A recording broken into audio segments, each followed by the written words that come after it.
Good Christians, rejoice with heart and soul and voice. Give ye heed to what we say, Jesus Christ is born today. Christ is born today. So I greet you, dear brothers and sisters in our tri-island state of Grenada, Carriacou, and Petit Martinique. These words echo in my heart and mind. Christ is born today.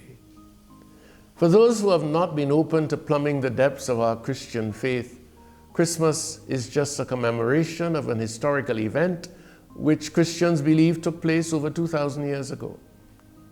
For many, that has been reduced to a cultural or family tradition to which some of us have become attached with no reference to religion or faith.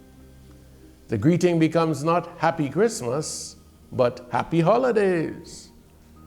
For the believer, Christ is born today is the deeper truth of the message and of our celebrations.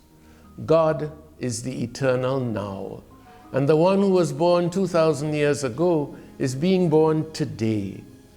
The Jewish child conceived in Nazareth and born in a manger in Bethlehem is being born today, in this world, in Grenada, in our hearts. To see all of life through this lens is to live a life of faith, to pray for the grace to become, in our time, Christ in the midst of the world, Word made flesh, human flesh, our flesh.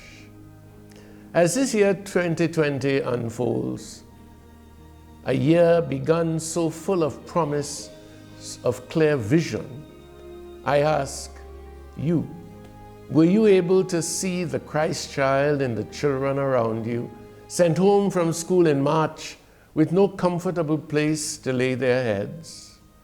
Were you able to see in the self-sacrificing teachers, healthcare personnel, and the generous leaders in every sector, the Good Shepherd feeding the lambs and seeking out the lost sheep? Were you able to see the Christ stripped of his garments and crowned with thorns, in the many who were stripped of their jobs, their joblessness, crowned by unemployment? Where has Christ been born in Grenada's experience of this pandemic? How can we be open to discover his birth in all that we must face in the months ahead? Many of the things we face this Christmas are not usual to our Christmas experience. Some parishes had planned to reach out in a special way to those who are alone by inviting them to a shared Christmas meal. Our current infectious situation makes that not advisable. As a priest, I have often had to minister to people who lost a loved one on Christmas Day. This year, empty spaces will remind us of those we have lost. More painful, perhaps, will be the acceptance of the absence of those who, though very much alive, cannot travel to join us this Christmas. Or we travel to join them. Some will be near and yet so far, as they are quarantined, within reach and yet isolated, separated from those they love.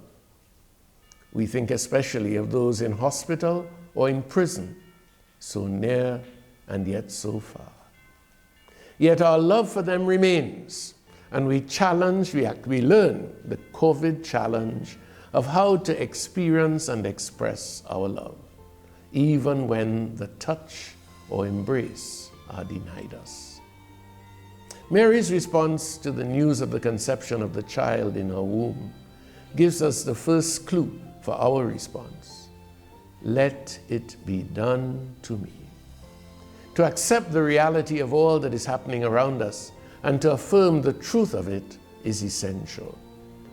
I have stated often enough that one of the great sins against our people at this time would be to do anything which engenders mistrust and disunity. Our leaders must understand that trust is not automatic. We must do all that is within our power to speak truth to our people and elicit trust as we seek to navigate the dangerous onslaught of this virus. What is being done to us cannot be undone. We share this fate with all humanity. Yet, how we move through it depends on our unity, our truthfulness, and our shared wisdom. May God give us the insight to discern truth from fake news always. The news of the angelic host brought joy to shepherds. May the news we share this Christmas always enable us to experience salvation, health, and healing as we defeat this virus. Christmas is a time for gift giving. God has given us the gift of His Son in our flesh. Life, nature, has given us the gift of COVID-19. Yes, it is a gift. We have been unpacking that gift very slowly over the past 9 months. It has been both blessing and disaster. How we continue to respond to it will be our gift to the Christ child, to our God this Christmas. May we all respond in ways that make us more human, empower us to live a better life as Grenadians at home and abroad. When we look back at the end of it all, may we be able to say, COVID-19 has been a blessing, because through it we have come to see how Christ is born in and among us today and every day.